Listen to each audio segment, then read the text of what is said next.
Hello and welcome to the Scatterable channel, and today let's talk about gaming without a graphics card, but this time on a budget. In my previous video where I benchmarked the UHD 750 graphics that are found on all new Rocket Lake CPUs versus UHD 630, Vega 8, and Vega 11, we concluded that pretty much on a GPU to GPU basis, UHD 750 is not faster than the pre-existing Vega 8 or even Vega 11 integrated graphics found on certain Ryzen processors.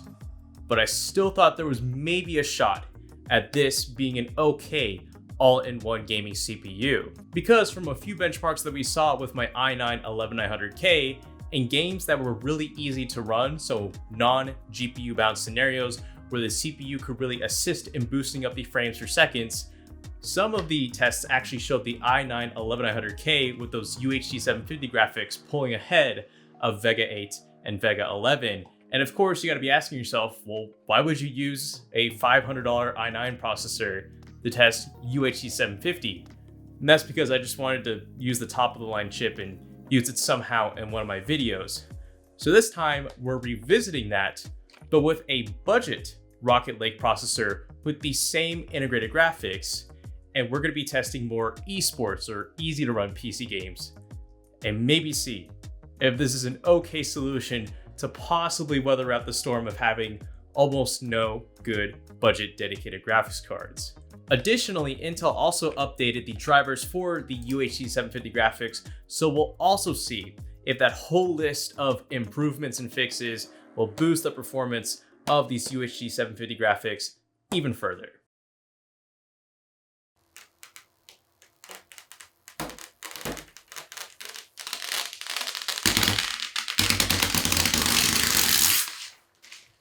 If you're looking for the end-all be-all of ATX cases, one that you can keep from now until the end of time while looking stylish and functional, then consider one of the Corsair 5000D series cases. With top-notch cable management, plentiful cooling, excellent build quality, and all-around compatibility with nearly all PC parts, it's a good investment if you plan to keep a PC case for a long time, so check it out at the top of the description below. So unlike last video where we used a Digital Storm PC with a Z590 motherboard to do our testing, I'll be using a mid-range B560 motherboard here from Asrock, which you can get off of Newegg for $80, that can support memory overclocking, which is appropriate for the CPU we're using for this video because it's an i5 11500. It's the cheapest out of the Rocket Lake i5 series that has those UHD 750 graphics, but it's a non-K series processor, so it's not going to be overclockable, so no need to get a Z series motherboard, which is why we're going to use this. And since we can now do memory overclocking, I am going to go ahead and push the limit a little bit here and use this 4000 megahertz cast latency 19 kit of RAM from Thermaltake that is 16 gigabytes. And yeah, I mean, 3200 megahertz or 3600 megahertz would be more appropriate for the title of this video. But if those UHD 750 graphics are not going to work with this fast of RAM and get us the frames per seconds that we want, then we might as well just kind of write off UHD 750 on the i5 11500 because it's just not going to be up to par even with really fast RAM. So with all that said, I'm going to get into the results, but I want to quickly note I recorded all the gameplay for these benchmarks using an Elgato HD60 that shouldn't have impacted the results whatsoever, just so you guys can kind of see what we're dealing with in addition to the results. So let's start with Fortnite with performance mode turned on and with epic distance, high meshes, and low textures.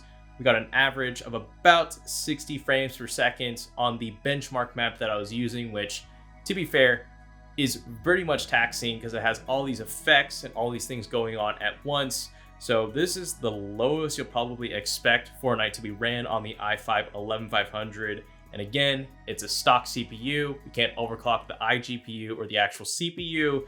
And this is being run on 4000 megahertz cast latency 19 RAM. Now moving on to F1 2020, which with a dedicated graphics card would not really be that hard to run at all.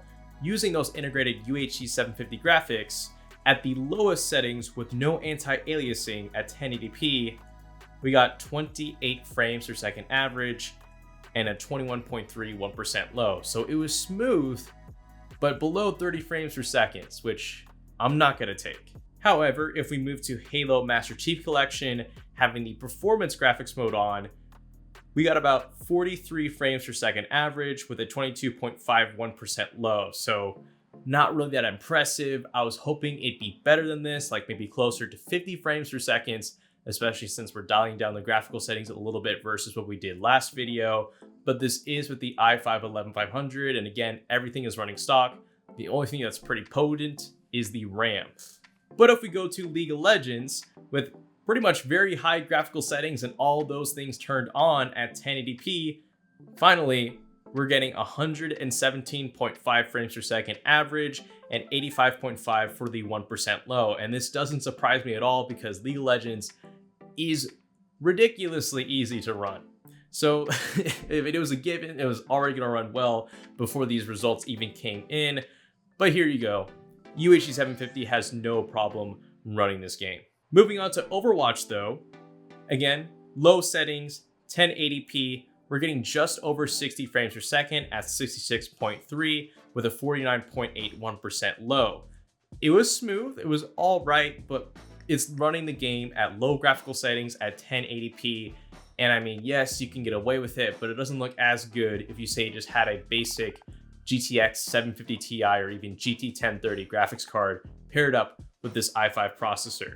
Moving on to Rocket League though, this was actually one of the easier to run games, and I chose to actually bump up the graphical settings a little bit to just about 60 frames per second, so it looked good but still playable. And here with render quality at quality, render detail at performance, and with the anti-aliasing at FXAA high, I got 52.3 frames per second average and 26.21% low. So if you just dial back those settings a little bit, you can get an average 60 frames per second. Though if we move to Rainbow Six Siege on the benchmark using the Vulkan API, we got 35 frames per second average at low settings, and I don't know why this was the case. On the previous video, we had no problem running the game at medium settings, so I don't see why we're getting such a lower frames per second at a lower graphical setting on an i5-11500 versus an i9-11900K. So this one was a little bit weird, but that's abnormally low and below expectations. But raising those expectations once more, if we move to Valorant, we got 112.1 frames per second average with a 74.21% low, with low settings and FXAA turned on. And this is no surprise to me. Valorant was one of the better running games in the previous video, and yeah, it's all right on UHD 750. But if we go to Apex Legends, at the lowest settings possible, we're getting 30 frames per second average with a 22.81% low. So it's running smooth, just at 30 frames per second. And I'm not gonna fly with that because it doesn't look good and you're not getting high frames per seconds. Then if you go to Civilization 6 using the AI benchmark, we're getting just about 40 frames per second average with a 26.1% low. It was okay, but I mean, it's Civilization 6. I guess you don't have to have it running at like 144 frames per second all the time, but it is below 60, even with everything cranked down. But finishing out with a game that I didn't like running on UHD 750 graphics because the 1% low was really bad because the game would noticeably stop like every 15 seconds.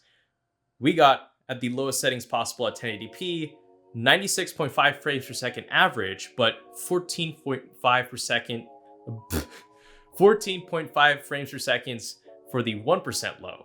So yeah, it got a high frame per second average, but the experience was choppy, and I wouldn't recommend it for playing CSGO, which didn't change with the driver update, which is slightly discouraging. All right, so those are the benchmarks, and that is the gameplay as well, captured from those UHD 750 graphics.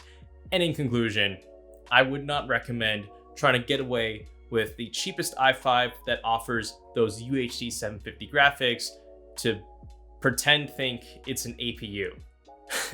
It's not going to be fast enough. Unless you only play Riot games, so League of Legends and Valorant, nah, I would not recommend it. So if you're wanting to create a budget gaming PC in the year 2021, you're still gonna have to stick it with a budget graphics card that hopefully isn't overpriced if you're looking for one. And it's most likely going to have to be a used graphics card as well, because just finding anything new is almost impossible.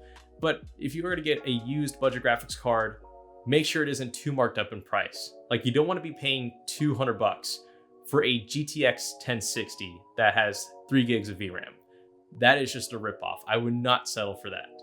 So either do that or consider using integrated graphics from AMD Ryzen APUs like the 3200G, 3400G, or even some of the other 4000 and upcoming 5000 series APUs, which at the moment are OEM only, but 5000 APUs are going to be soon available to retail later this year. So we can only hope for that. So that is it to the conclusion of Intel UHD 750 graphics at the moment. I hope you enjoyed this video. I have all my socials linked in the description below if you want to become more involved with the Scattervault community. And with all that said, this is the Scattervault channel, signing out.